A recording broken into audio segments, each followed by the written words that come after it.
37 dans l'écoute à la Chot sur Ilchot Chadash, en Acha Gimel sur la Torah 37. Rabbi Nathan dit Alken Hanafat HaOmer ou Beyud Vav Benissan.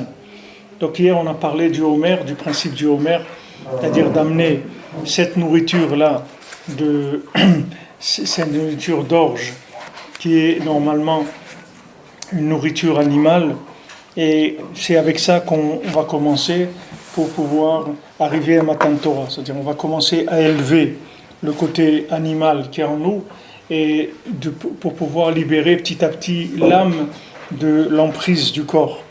Donc ça commence le lendemain de Pessah, qui est le 16 Nissan. Qui Nissan ou Rosh HaChodashim, parce que le mois de Nissan, c'est le premier mois de l'année. Qui Benissan Nig'alum Mitzrayim, parce qu'en Nissan, il y a eu la sortie d'Égypte, la délivrance d'Égypte. Veikar Geoula ou Geolat Hanefesh Migalut Atavot Shel Haguf. Maintenant, qu'est-ce qu'appelle la Géoula? La Géoula, c'est pas de sortir avec le sac à dos. La Géoula, c'est de se faire sortir la Neshama du corps. C'est ça, pas de la faire sortir mamash, c'est de la libérer, quoi. C'est de la faire sortir, c'est la mort. Ça aussi, c'est une délivrance, mais disons ça, c'est pas pour maintenant. Le quart de la Géoula, c'est quand on est sorti, que notre Neshama elle est sortie, c'est ça la Géoula. C'est pas qu'on a fait la valise, on est parti. C'est pas ça. C'est pas ça qui fait la Géoula. J'ai vu quelqu'un m'envoyer un petit dessin parce que en France, quand il y a eu les attentats, tout ça, alors ils ont fait beaucoup de panneaux. Je suis Charlie, je suis juif, je suis ça. Ils ont fait beaucoup de panneaux comme ça. Alors quelqu'un, il a fait un panneau, il a écrit je suis parti. Tu vois un petit avion d'El Al comme ça.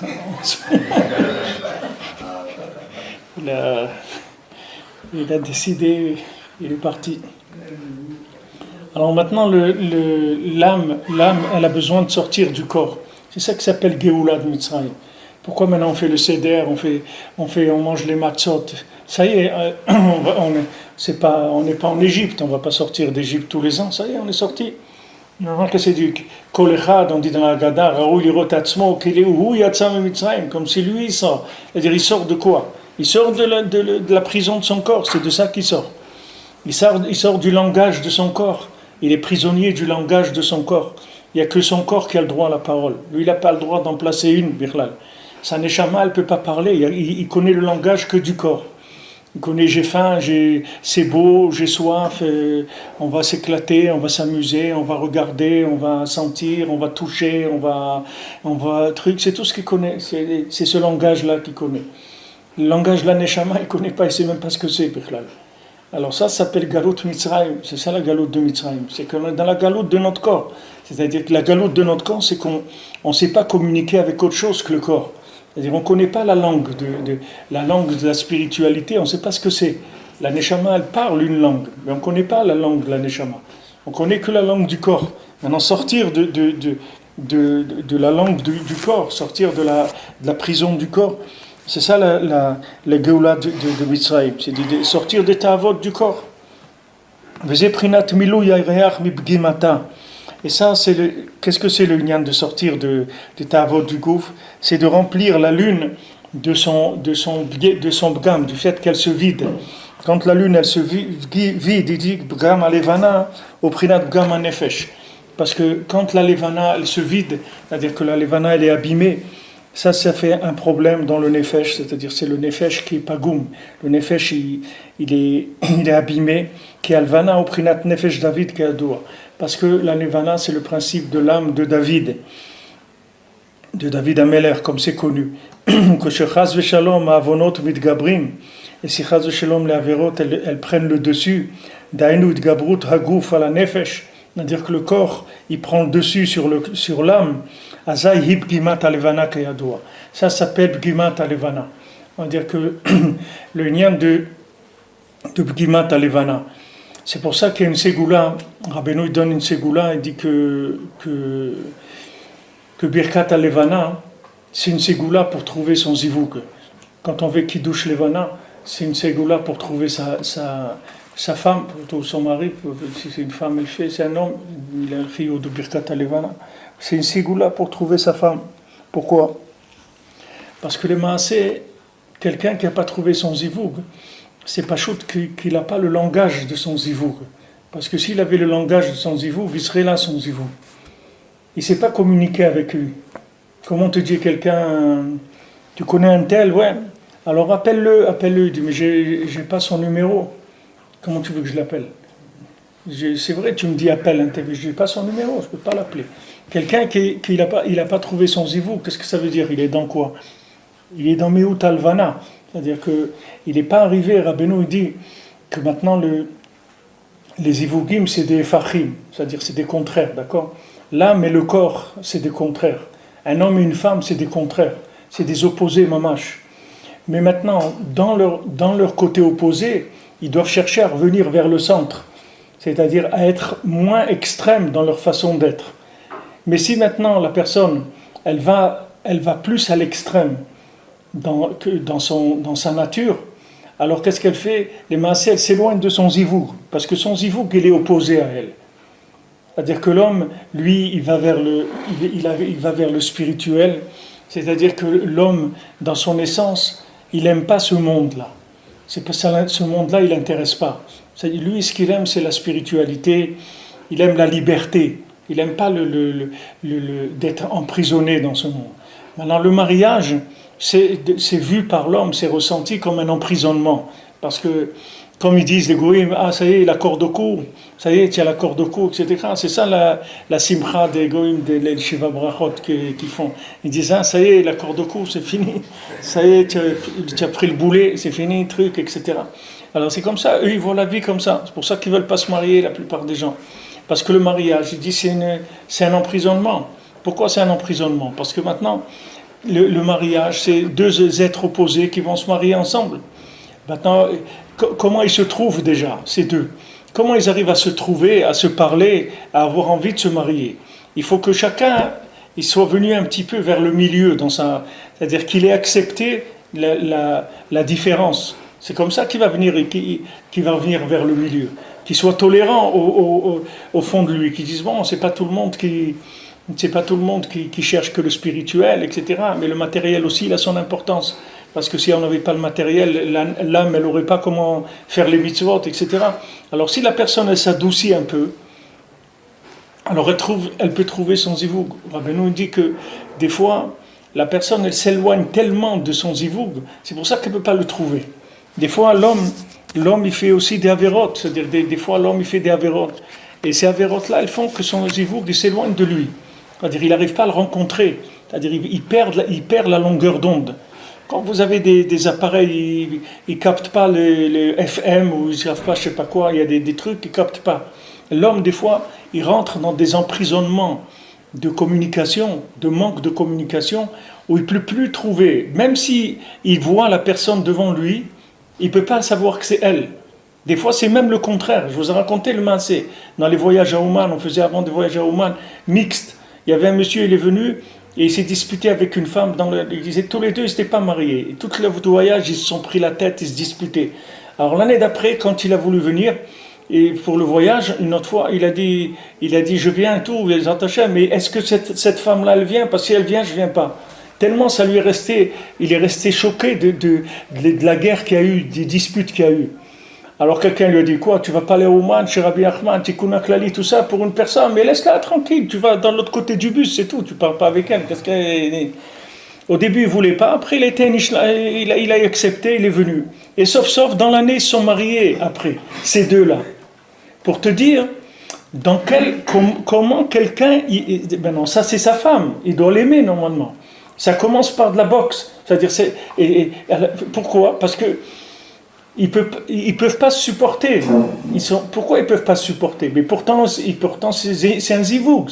C'est deux parties qui sont mamash echad. Comment ils sont arrivés? Parce qu'ils sont tellement éloignés dans leur façon de communiquer. Ils sont rentrés dans une telle, ils sont fait tellement formater la cervelle à l'envers qu'ils peuvent même pas reconnaître son essence, comme il a dit Adam Arishon, Apam, Aetzem et Atzamai, c'est-à-dire c'est l'essence de mon essence, ma femme. C'est-à-dire c'est moi-même, mais en essence, mamash. Il dit comment quelqu'un il voit ça, il prend pour le contraire. Maintenant tous les gens qu'il y avait dans le bus, ils l'ont pas dérangé. C'est rien que c'est là qu'il a dérangé. Et pourtant les autres, c'est pas sa femme. Et les autres, c'est des femmes, des gens qui étaient. Alors avec eux, il n'a pas eu de problème. Mais elle, c'était du feu. Alors qu'est-ce qui s'est passé? C'est que c'était à l'envers. Et ça, c'est valable dans des cas comme ça, qui sont des cas extrêmes. Mais dans tous les couples, c'est comme ça. Dans tous les couples, quand on se marie, on n'est pas à un niveau de communication dans les midotes partout. On est à un niveau de communication sur un point principal. C'est-à-dire que maintenant, on est d'accord sur l'orientation principale de notre vie. C'est-à-dire que voilà, comme disait Rav Chaikin à la Vachalon, voilà, si la fille, elle veut faire Shabbat, elle veut faire Tarat HaMishpacha, Kashrut, tout ça, Mazal Tov, c'est tout. C'est-à-dire ça, c'est notre base de données. Dans cette base de données, on rentre dedans. C'est-à-dire qu'on dit, voilà, d'accord pour ça, Torah ou Mitzvot, voilà, et moi, je suis Breslev, et Yaouman Rosh Hashanah, tout ça, ok, tu es d'accord sur ça? Bah, au Rachem, Mazal Tov, on y va. Mais ça, c'est juste, comme on dit, on a écrit les grandes lignes, les accords, comme ils font avec l'Iran, c'est les grandes lignes de l'accord. C'est-à-dire, voilà, général, orientation. Maintenant, comment on va vivre tout ça, ça c'est une autre histoire complètement. C'est-à-dire comment on va faire, ça demande le tikkun des midot, ça c'est les 49 jours de la sphira après. C'est-à-dire que maintenant le mariage, c'est le premier soir, tu sors, ok, tu sors Yetziat Mitzrayim, ce que tu veux, mais après il faut que tu sois metaken kol mida ou mida bepratiut avec ton zivug. C'est pas, je crois que c'est Rabbi Yosef Karo, et je crois que c'est Rabbi Yosef Karo, comme ça. Je ne sais pas qu'est-ce qu'il avait exactement comme problème avec sa femme, mais l'ange de la Mishnah, il lui a dit dans le Gilgul d'avant, ta femme c'était quelqu'un qui voulait pas laisser son mari étudier la Torah. Elle avait un problème comme ça. Alors maintenant, quand elle est revenue, elle devait réparer ça avec lui. C'est-à-dire, elle est venue pour réparer ça. C'est pour ça que c'était sa femme. C'est-à-dire que lui, Mamash, il était d'Avouk Batora. La Mishnah, elle ne le laissait pas une seconde débrancher la tête. Quand Rabbi Yosef Karo, il allait dans un mariage ou un truc, si à un moment il se débranchait, tout de suite après la Mishnah, elle venait et dit, fais attention, si tu me laisses, je ne viens plus. Il ne pouvait pas bouger. Il était tout le temps en line avec la conscience branchée sur la Mishnah. Il ne pouvait pas lâcher une seconde. Alors c'est sûr que sa femme, d'avoir un mari comme ça, c'est un tikkun pour la femme de Gadol, c'est-à-dire c'est pas facile, c'est pas facile pour elle, elle n'a pas une vie elle n'a pas sûrement jamais été faire une promenade au bord du lac de Tiverayad avec Rabbi Yosef Karo et manger une pizza là-bas, ça c'est sûr qu'ils n'ont jamais fait ça. Donc elle n'a pas eu une vie tellement agréable. Bon, ça venait que c'est un tikkun pour elle parce que le Gégoul d'avant, je crois que c'est ça le maasé, je me rappelle pas très bien, ça fait quelques années que je l'ai vu, mais il y a un lien comme ça, qu'il y avait quelque chose à réparer. Alors il faut savoir qu'on arrive des Ivugim, on est mamash Baruch Hashem, que Hachem est Gaol Otanu, c'est-à-dire que Hachem nous a donné la Géoula, ça veut dire qu'on a pu se marier, c'est une Géoula, c'est-à-dire que la personne à un moment, Baruch Hachem, au moins il y a un flash, il y a un truc, on flash comme on dit, on voit, waouh, super, on va se marier, on est content, etc. Mais le travail, il va commencer après. C'est comme nous, on est sortis d'Égypte, après on a commencé, mais il n'y a pas d'eau, mais il y a pas de truc. Ouais, mais tu m'avais dit quand même que tes parents, ils allaient nous aider et tout. Regarde maintenant, et que il y a des histoires, mais tout ça, c'est des tikkunim des midot après. C'est pas le ikar, on est d'accord. Mais après, c'est tikkunim des midot. Mais il ne faut pas que chas v'shalom, le tikkun des midot, il éclate le ikar. Il faut faire attention, parce qu'il y a malheureusement des fois où les midot, ils n'arrivent pas. C'est comme quelqu'un, le soir du Seder, il fait le Seder, mais après il ne ferait pas Sirfirata Omer. Il arrive le Yom de Matan Torah, il n'a rien. Il n'y a pas de Torah, il n'y a rien. Qu'est-ce qu'il va faire? Quelle Torah? La Torah, on veut bien te la donner, mais il faut que tu répares tes outils de communication. Tu n'as pas réparé ni Chesed, ni Gvura, ni Tiferet. Au moins au moins une station, que tu captes quelque chose, un petit machin, rien à la Sphira. Parce que tu vas rentrer dans Matan Torah, tu vas te sentir un étranger dans la Torah, c'est tout. Tu vas rester tout le temps étranger. Tu ne vas pas sentir un kécher. Alors il y a des couples où c'est comme ça, où il y a tellement un refus de réparer les midot qu'ils n'arrivent plus à s'entendre, Birlal. Quand on te dit on ne s'entend plus, qu'est-ce que je veux dire? Pourquoi ils ont les oreilles bouchées? Alors qu'ils débouchent les oreilles s'ils ne s'entendent plus. Pourquoi ils disent ça, on ne s'entend plus? Ça veut dire qu'ils ne parlent plus la même langue, Birlal. Ils se comprennent plus. Ils disent, je ne comprends plus de quoi, je ne le comprends plus, je ne sais plus ce qu'il veut. Combien de femmes elles appellent, elles disent, je ne sais pas ce qu'il a mon mari, je ne comprends plus ce qu'il veut, je ne comprends plus ce qui lui arrive. Ou le mari dit, je ne sais pas ma femme, je ne comprends plus de quoi elle parle. Avant elle n'était pas comme ça, etc. Mais Léat, doucement, tu vas voir, ça va s'arranger, il faut rester tranquille. Il faut se calmer, c'est tout. On rentre dans le travail des midot. Travail des midot, c'est pas facile. Le travail des midot, c'est très très dur. Mais seulement on recharge à chaque fois sur la base du soir du Seder, c'est-à-dire on revient tout le temps à la Géoula Rishona, c'est-à-dire pour se rappeler qu'on est sorti, bon Hachem, qu'à un moment on s'est aimé, on a eu envie de faire, on a envie toute la vie, comme on dit, était ouverte devant nous, on avait envie de tout réussir. Après les problèmes, on va les résoudre, c'est tout, petit à petit. Petit à petit, on va travailler sur les problèmes.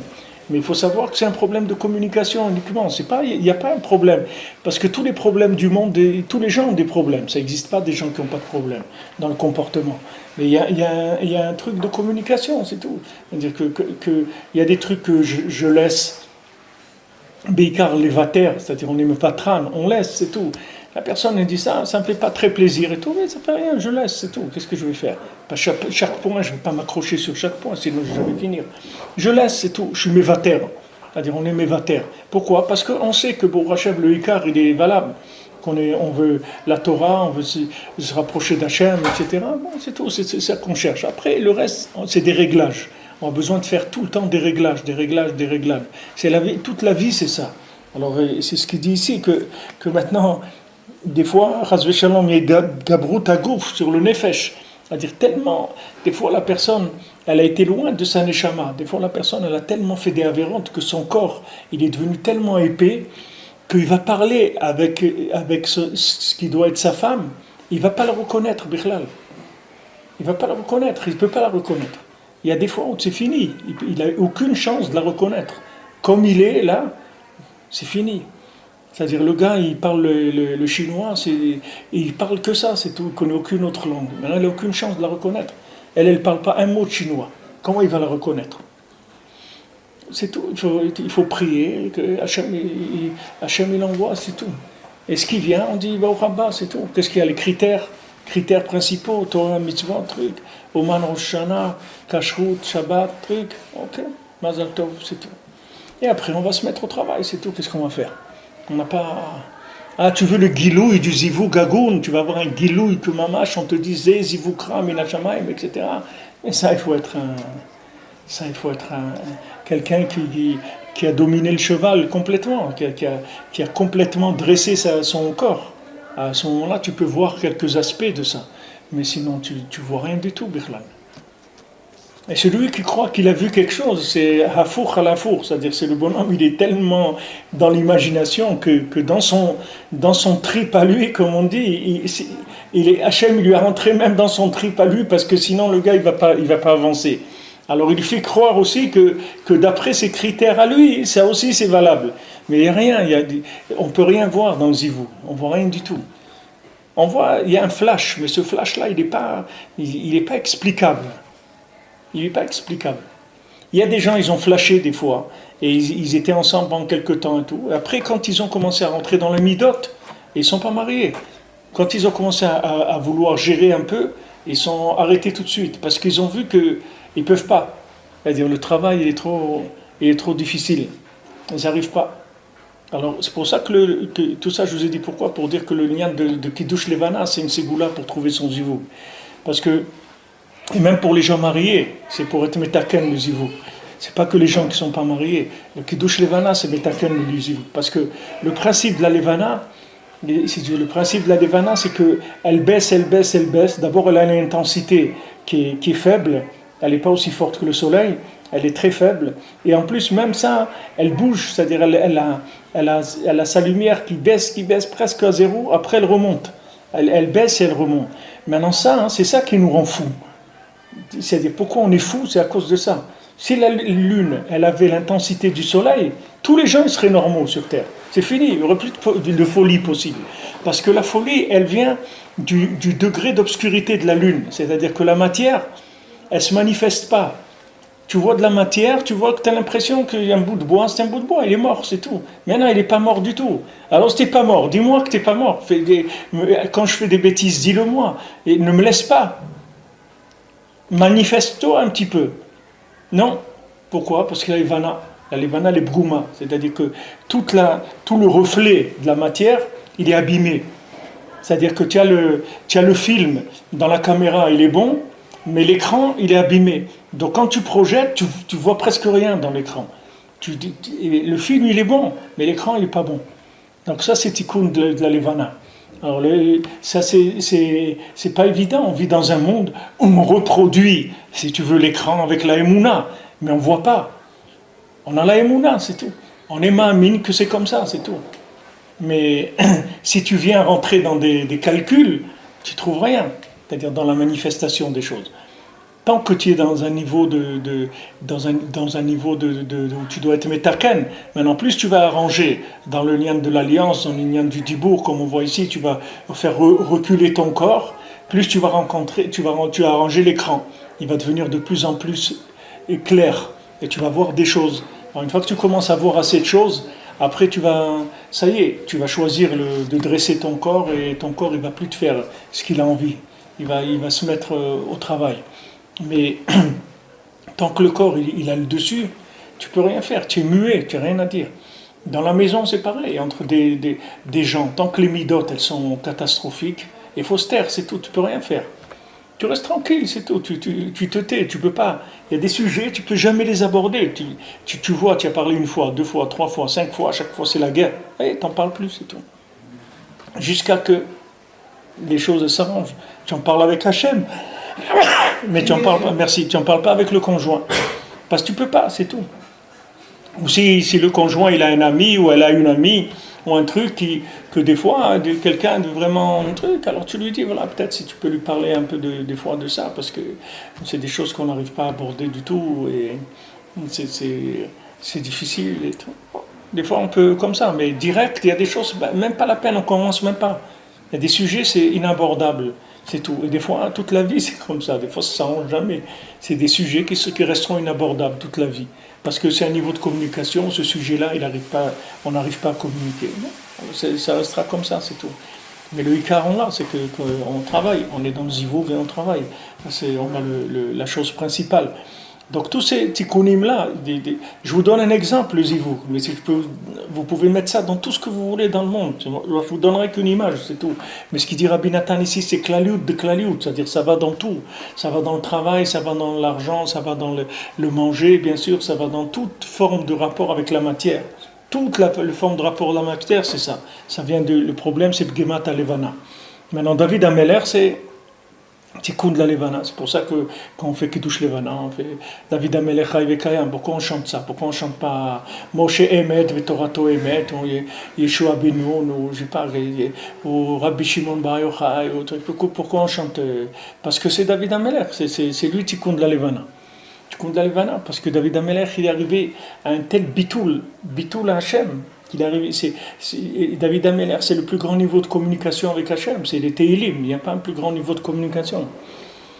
Il n'y a pas une langue spirituelle plus forte que les Teilim, ça n'existe pas.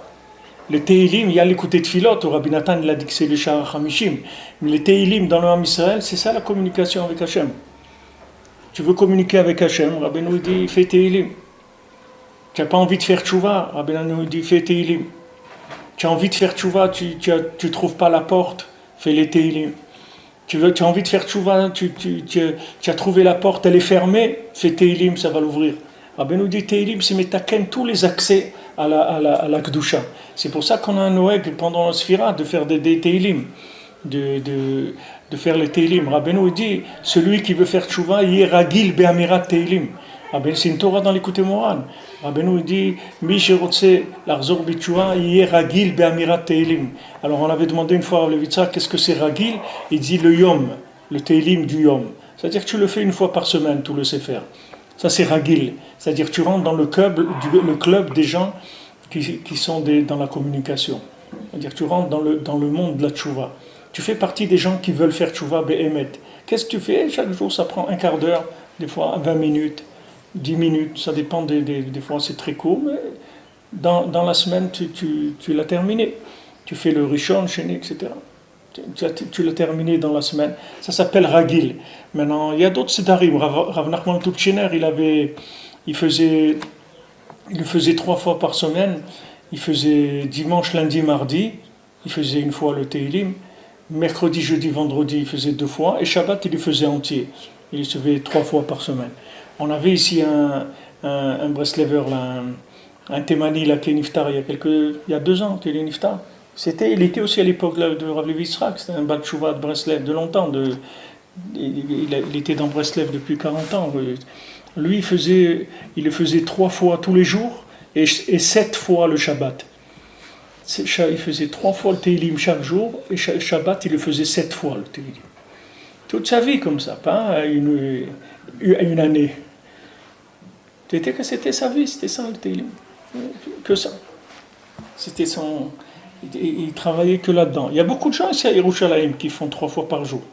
Il y a même dans des endroits différents. Tu peux suivre, tu verras. Il y a des gens qui font le Teilim au Kotel, ils font le Teilim chez Rachel Imenu, ils font le Teilim chez Shimon Hatzadik. Tous les jours, pas de temps en temps.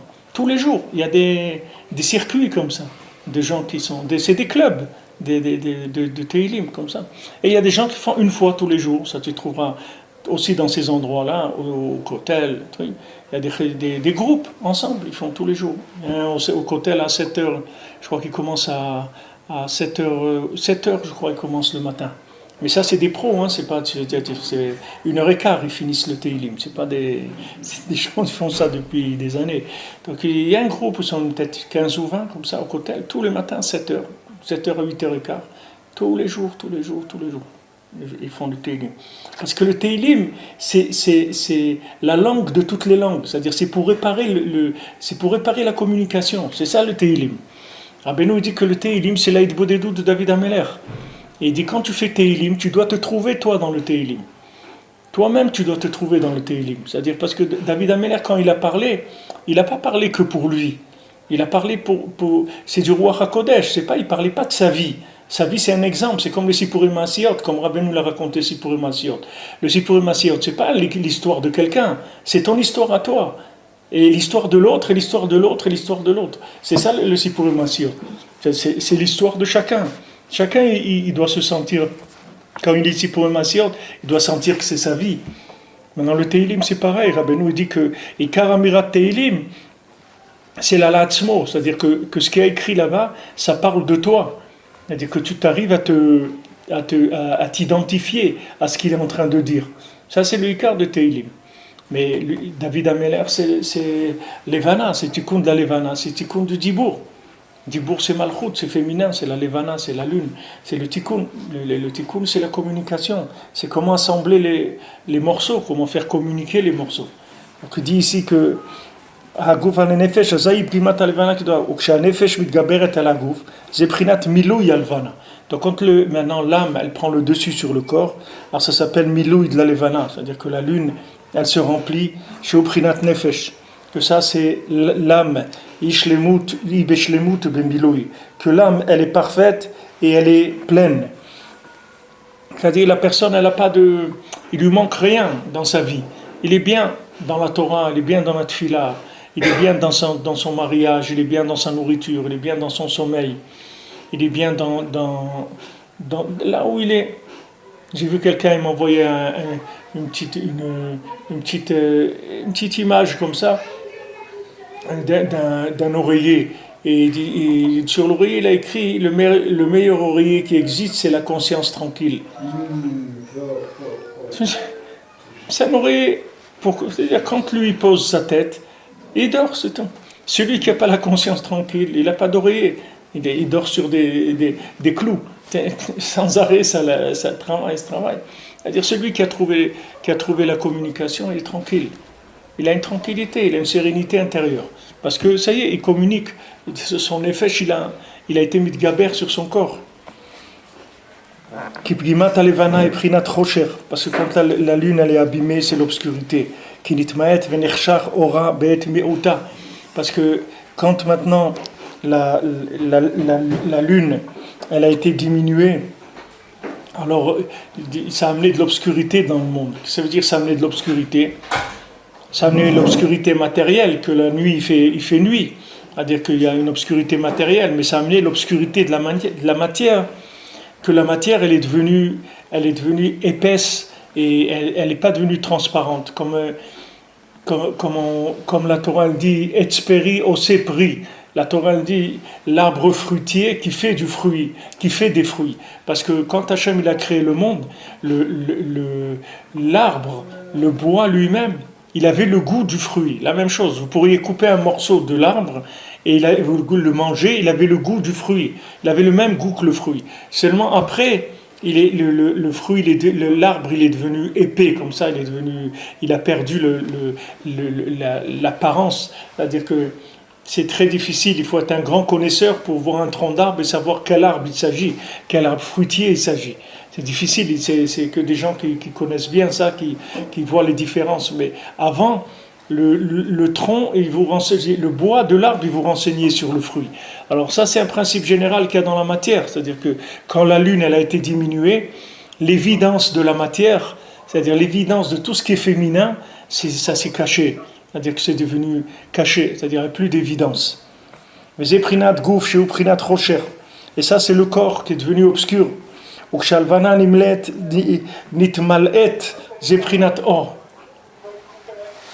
Quand là, il y a quelqu'un qui a un micro ouvert, si vous pouvez éteindre. Bevakasha. Alors, maintenant, le corps, c'est le principe de l'obscurité. Et quand maintenant la lune se remplit, ça c'est la lumière. Qui a zora bichlemut. C'est-à-dire que maintenant, la lumière, elle est bichlemut. C'est-à-dire que maintenant, même le 15 du mois, c'est une shlemut par rapport au début du mois ou à la fin du mois. C'est-à-dire c'est le point culminant de la lune. Même dans la lumière qui est pas encore évidente, mais même dans ce peu de lumière, c'est le moment culminant. C'est pour ça qu'il y a des gens aussi qui choisissent de se marier dans ces périodes-là. Il y a des... Hein? Les fêtes, elles sont le 15. Il y a beaucoup de choses qui vont avec le 15 du mois. Que c'est un moment de milouille, un moment où il y a plus de bracha, c'est-à-dire que la matière elle est beaucoup plus éclairée par le spirituel. Ça va avec la Levana. Hein? Ça va avec la Levana. Avec la quoi? La Levana, elle aussi, c'est une pleine lune. Ah ben c'est ça qu'on est en train de parler. Tu es parti là? Non. Je dis, cette lumière-là, elle reflète. Tu es allé sur la lune à un moment, tu as vu elle commençait à se remplir. Non, on parle de ça, Milo et de la Levana. Ok, mais cette lumière, elle reflète sur la terre? Non. Sur la terre? Sur nous? Sur nous, bien sûr. C'est un moment de bracha. C'est écrit aussi pour le Kivret Tzadikim. Le 15 du mois, c'est sûr que tu le trouves là-bas. Il y a aussi un nian de ça, que quand tu vas sur un nian comme ça, quand tu vas sur la tombe d'un tzaddik, on te dit que le 15 du mois, en général, ils sont là-bas. C'est sûr qu'ils sont là-bas. C'est mieux que Rosh Chodesh, ou la veille de Rosh Chodesh. Il y a un nian comme ça aussi, c'est-à-dire du 15. Il y a un Rosh Chodesh, tout ça, c'est pour nous. Si tu veux, c'est le principe de la... Le Erev Rosh Chodesh, c'est le principe de la reprise, si tu veux, de la Hérida et de la Aliyah. C'est-à-dire que c'est le moment où la lumière, elle arrive en bas et elle remonte. Ça, c'est le Ikar du Kouar de la Tchouva. Mais l'intensité, si tu veux, c'est le 15.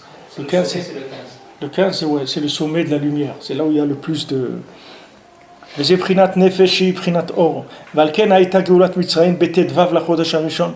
pour ça que la sortie d'Égypte, c'était le 16 du premier mois. Qui a siara be'ashlemuta Shubrinat Nefesh. À ce moment-là, la lune, elle est pleine. C'est-à-dire le Nefesh, il est rempli. Vous voyez ici, on parle toujours de Nefesh, on ne parle pas de Neshama, on parle de Nefesh. Parce que Nefesh, c'est la partie la plus bas, c'est celle qui nous intéresse dans le Tikkun. Parce que si tu ne répares pas ça, c'est pas la peine de parler de Ruach et de Neshama, c'est des autres univers complètement. Mais le Nefesh, c'est l'accès au monde spirituel. C'est là où elle est la guerre. C'est-à-dire, c'est au niveau du Nefesh. Il y a le Nefesh animal, et il y a le Nefesh qui est une partie tartona de la Neshama, c'est une partie inférieure de la Neshama. C'est là où il y a toute la guerre. C'est-à-dire, si tu arrives à déparesser ton Nefesh de Gdusha, du Nefesh Behemi, du Nefesh de Behema, c'est fini après. Après, tu montes vers le Ruach et tout. Mais c'est là où il y a tout le problème. Au niveau de la Neshama, il n'y a pas une Neshama de Sitra Achara, ça n'existe pas. C'est pas quelqu'un il a une Neshama du côté négatif, ça n'existe pas. La Neshama, c'est que de la Gdusha. Mais le Nefesh, oui. Le Nefesh, il y a un Nefesh qui est de la Gdusha et il y a un Nefesh de Sitra Achara. Et c'est la guerre entre ces deux énergies-là. C'est pour ça qu'il parle toujours du Nefesh ici. David, il y a quelqu'un là-bas. Prinad, Itgabrut Nefesh al Aguf, Aor al Chosher.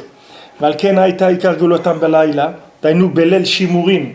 C'est-à-dire que l'écart de la Géoula, ça s'est passé dans la nuit Shimurim, c'est-à-dire une nuit gardée, une nuit protégée, qui basait Aïta Talou Ikar Géoula.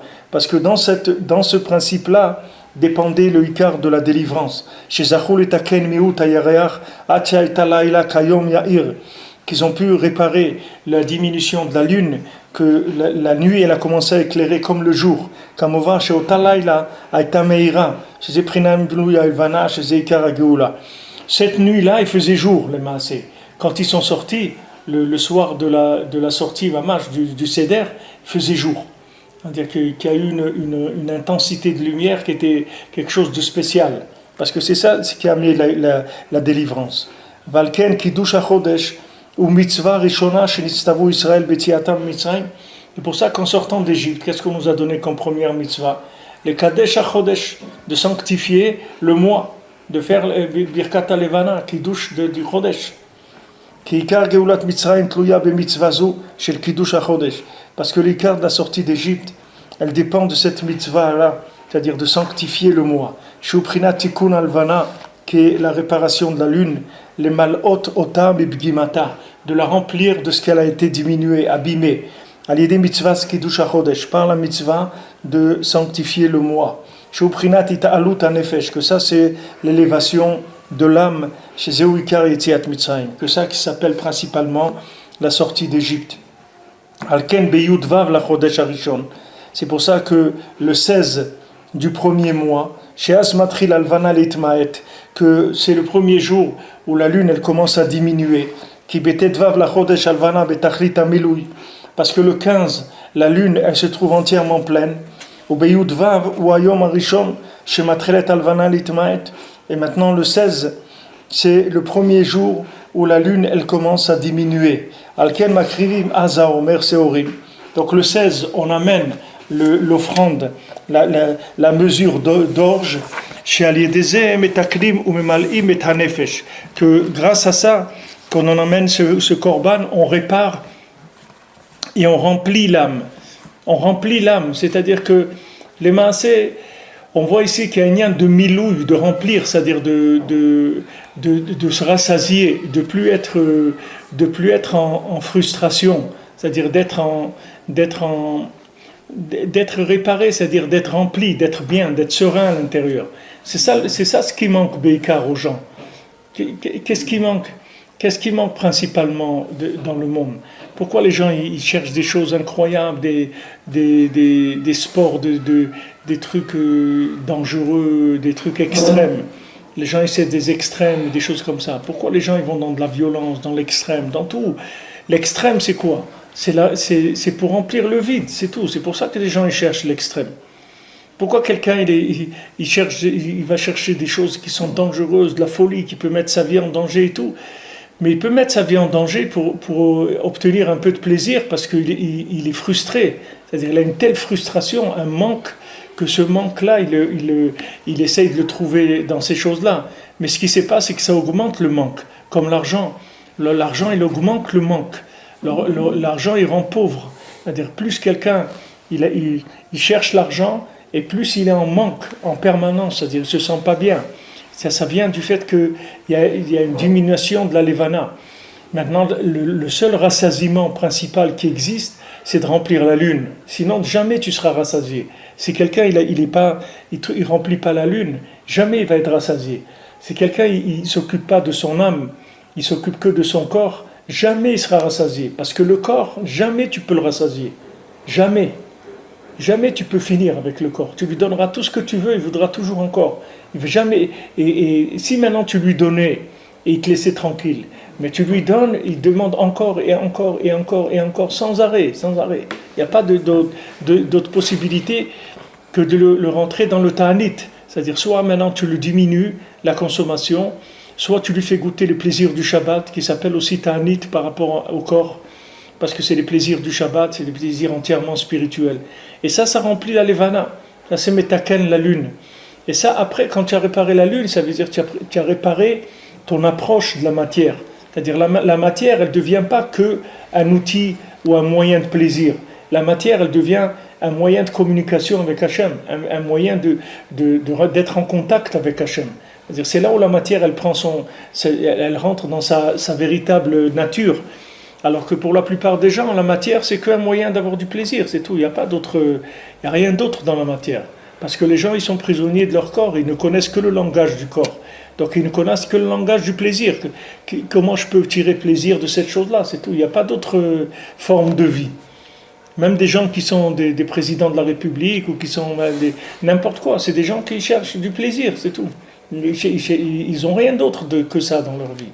Maintenant, la personne qui veut chercher un contact spirituel avec Hachem dans sa vie, alors il faut qu'il répare ses outils de communication. Et à ce moment-là, il verra que Be'echalo kulo merkavot, c'est-à-dire que le monde entier ne parle que d'Hachem, que le monde entier, il ne fait que te parler d'Hachem, c'est-à-dire Hachem, il te parle dans chaque chose. Pour ça que la Mishnah te dit que chacun, il doit dire que le monde a été créé pour lui. Le monde, il a été créé pour moi. Qu'est-ce que ça veut dire que l'Olam, il a été créé pour moi? Chacun, il doit être égoïste et dire non, c'est pour moi. Tout le monde, c'est pour moi. Tout le monde, c'est à moi. C'est pas ça. Pour toi, ça veut dire que tu dois savoir que tout ce qui se passe dans le monde, c'est pour te parler à toi. C'est ça l'Ishva Jvili. Tout ce qui se passe dans le monde, c'est pour te parler à toi. Et ça parle maintenant à toi, et en même temps à l'autre, et en même temps à l'autre, et en même temps à l'autre. Ça parle à tout le monde. Chacun, il doit avoir un rapport individuel avec les messages. C'est-à-dire qu'il doit arriver à un moment où ce qui se passe dans le monde, c'est pas il se passe là-bas chez eux quelque chose. Il se passe, c'est toi. Tu dois comprendre qu'est-ce que ça veut dire pour toi, cette chose-là. Tant que tu n'arrives pas à ça, alors tu n'es pas dans la conscience que le monde a été créé pour toi. Tu crois que toi, tu as ta vie, ton petit truc, et dans le monde, il se passe des choses. Ça ne te concerne pas. Comme les gens disent, moi, je ne suis pas concerné. Non, tu es concerné par tout ce qui se passe dans le monde.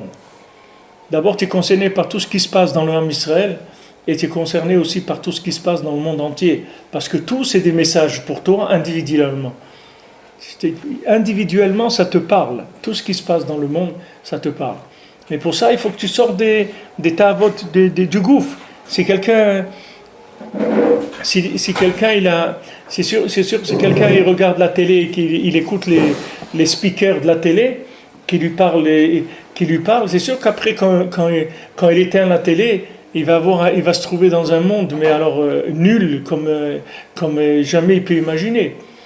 C'est-à-dire qu'il va se trouver dans la nullité la plus totale. Il va faire des économies, des trucs pour acheter une télé grand écran, un grand écran 3D ou je sais pas quoi. Et après, une fois qu'il a fini de regarder la télé, il va se sentir un pauvre type, mais alors vraiment le dernier des trucs. Parce qu'est-ce qu'il voit dans la télé? Il voit rien que des trucs qui ne sont pas de normaux. Il voit que des trucs extrêmes.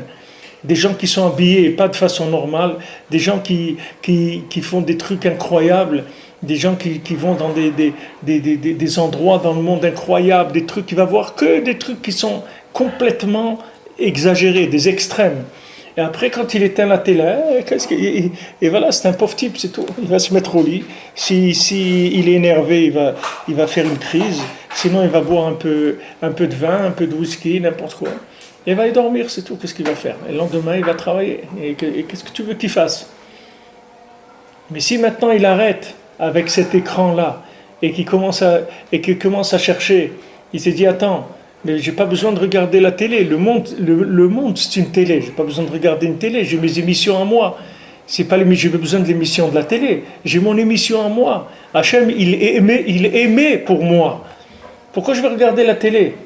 Que des gens, ils ont fixé que maintenant il y a une émission de ça, une émission de là, qui fait l'émission qu'il veut. C'est ça mais moi, je veux pas son émission à lui. Je veux l'émission d'Hachem. Hachem, il émet des messages en permanence. Mais c'est sûr que si tu regardes les speakers et les trucs de la télé, tu ne vas jamais entendre les messages d'Hachem. Parce que ce langage de la télé, c'est le langage du corps. Tu vois des gens qui ont réussi dans les Jeux Olympiques, l'autre il a gagné dans la boxe, l'autre il a gagné de l'argent, l'autre il a construit ça, l'autre regarde là-bas, qu'est-ce qu'il y a dans tel pays du monde, à Dubaï ou truc, tu vas voir que des trucs incroyables. Voilà, tu vas voir un hôtel sous la mer, des trucs incroyables. Et maintenant, dans toute cette histoire, le pauvre type, c'est toi, c'est tout. Tu étais à la télé, tu te retrouves dans ta maison, et voilà, c'est tout. Avec, comme on dit, la triste réalité. Mais sache que cette réalité, elle est triste, c'est parce que tu es rentré dans un monde qui communique avec ton corps. Donc tu n'as aucune vitalité. Et il communique avec ton corps avec des exigences énormes. Parce que c'est des niveaux très élevés dans la matière. C'est des niveaux de consommation très élevés. Donc après, quand tu rentres, toi, dans ta vie comme elle est, ta vie, elle a l'air morte complètement par rapport à ça. Tu as l'air complètement mort. Même si tu as fait un effort aujourd'hui, bon, Hachem, au lieu d'habitude, tu te lèves à 7h15, ce matin, tu t'es levé à 6h30 et tout. Mais ça, il faut que tu aies un dialogue avec Hachem pour que ça ait une importance pour toi. Mais si tu regardes la télé et tout ça, c'est nul ces trucs-là, ça vaut rien du tout, Birlan. Tu ne vas pas venir faire une histoire parce que tu t'es levé 3 quarts d'heure plus tôt aujourd'hui. Alors, qu'est-ce qu'il y a? Viens, on va te montrer des gens, ils rentrent sous la mer, ils tuent des poissons, ils font des trucs incroyables. Qu'est-ce que c'est toi, tu t'es levé 3 quarts d'heure, c'est rien du tout. C'est-à-dire, ça t'enlève tous les points positifs qu'il peut avoir en toi, ça te les éteint complètement. C'est-à-dire que tu ne peux pas communiquer avec eux. C'est ça que le problème qu'on a du corps, c'est qu'il nous empêche de tirer de l'énergie de ce qu'on fait de bien. Même ce qu'on fait de bien, il ne nous le laisse pas, on n'arrive pas à tirer de l'énergie de ça. Parce que le corps, il prend trop de place. Il émet trop dans son domaine. Donc l'âme, elle n'arrive pas à être joyeuse, alors que quelqu'un qui a fait quelque chose, même de regarder le ciel, Rabbeinu dirait que tu lèves tes yeux au ciel, tu regardes le ciel, c'est déjà quelque chose d'extraordinaire. Mais quelqu'un qui voit des trucs dans la télé extraordinaire, comment il va tirer un plaisir qu'il regarde le ciel? C'est rien du tout de regarder le ciel. Tu ne peux pas tirer de ça, parce que tu es rentré dans un autre langage, un langage du corps. Donc ces choses-là, elles n'ont plus de valeur. Tu perds complètement le lien avec ces choses-là. Les prinat levana qu'à l'idée à Omer c'est horrible, parce que grâce au Omer c'est horrible justement qu'on amène d'une mesure d'orge. Alors de ça on sort de l'animal et on va vers l'homme. Mais gouf les nefesh, on sort du corps pour aller vers l'âme. Mais chocher les hors de l'obscurité vers la lumière, chez prinat tikkun ou milou yalvana. Que ça c'est la réparation et le remplissage de la lune. Valken osin zot beyud vav. C'est pour ça on commence tout de suite le 16 Nissan, on amène le Homer, au moment où la lune va commencer à baisser, alors tout de suite on amène ce korban.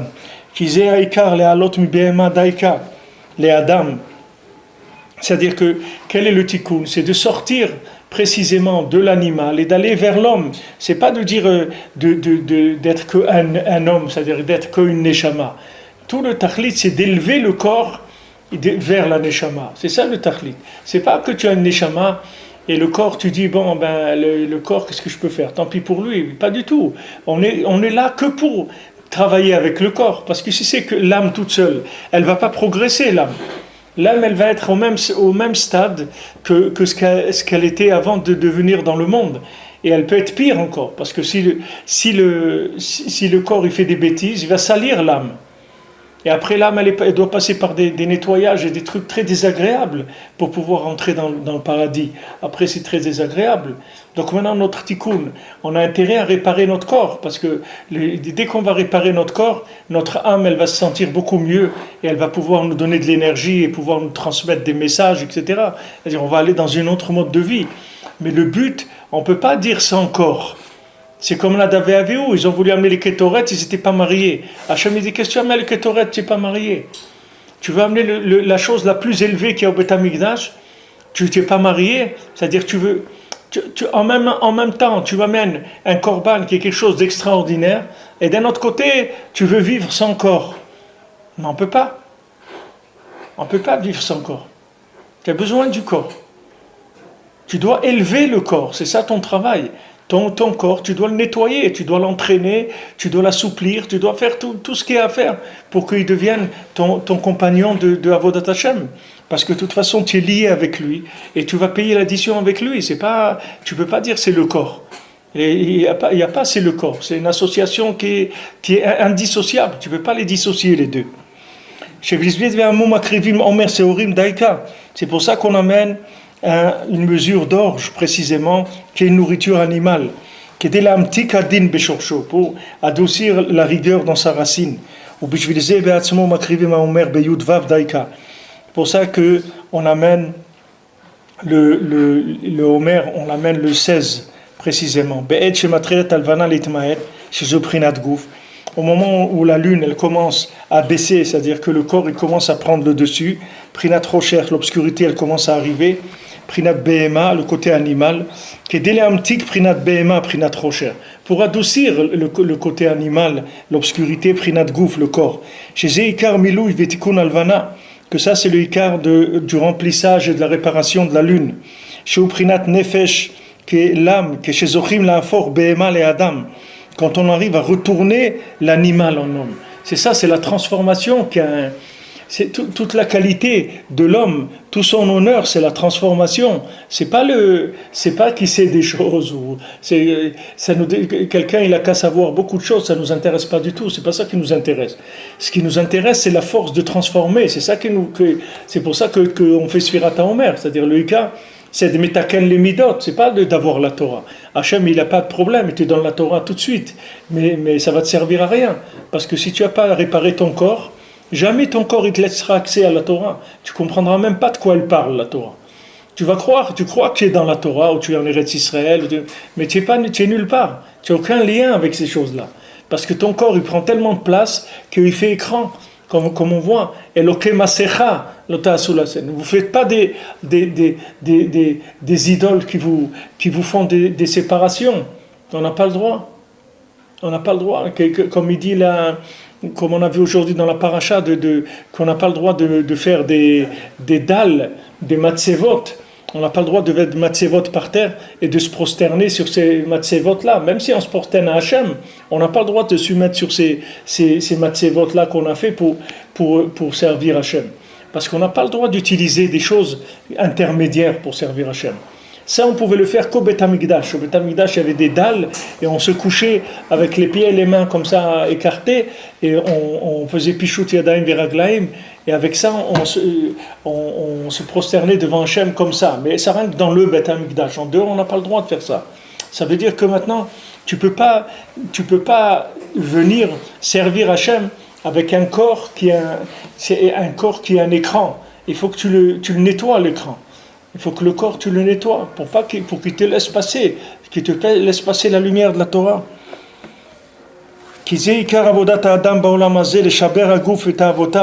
Parce que c'est l'écart du travail de l'homme dans ce monde, casser le corps et ses ta'avot, et avec tous ses désirs,